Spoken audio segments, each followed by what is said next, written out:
That's red. Yeah. Tennessee was getting some pressure on him. Okay, let's hear it. Press the button, make them laugh. Really threaten the defense that way, but what he does is he extends the play, gives himself an opportunity to make the throw down the field. And on a third and 14, he was in Are you gonna laugh? for the first down. So he does have mobility, but I've been impressed with both. Let me see. Laugh. Didn't get some Philadelphia kind of took them out of the rhythm, which is very important for that offense. And I thought Philadelphia's defense has done a great job up until this point against Chris Johnson. But you have to remember, with Chris Johnson, don't pat yourself on the back until the final whistle blows, because he can go the distance at any time.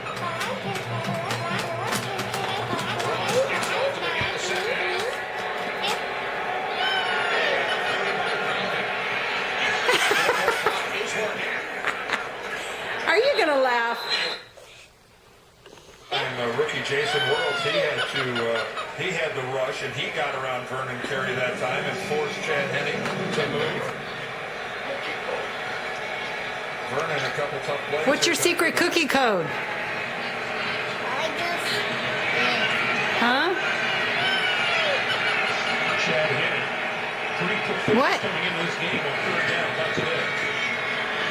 Worlds again. Yes, at the 25. And loving the Steelers in front of him. He steps out of bounds. At about the 27. The same rush that he showed last time. Jason Worlds just goes right upfield and gets that soft shoulder turn by Vernon Carey. And if it wasn't for the fact that Chad had room to step on, that could have been a...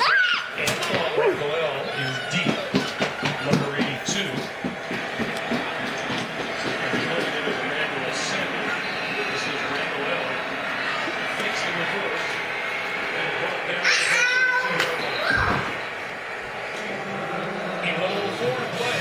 In the third quarter, Steelers have lost.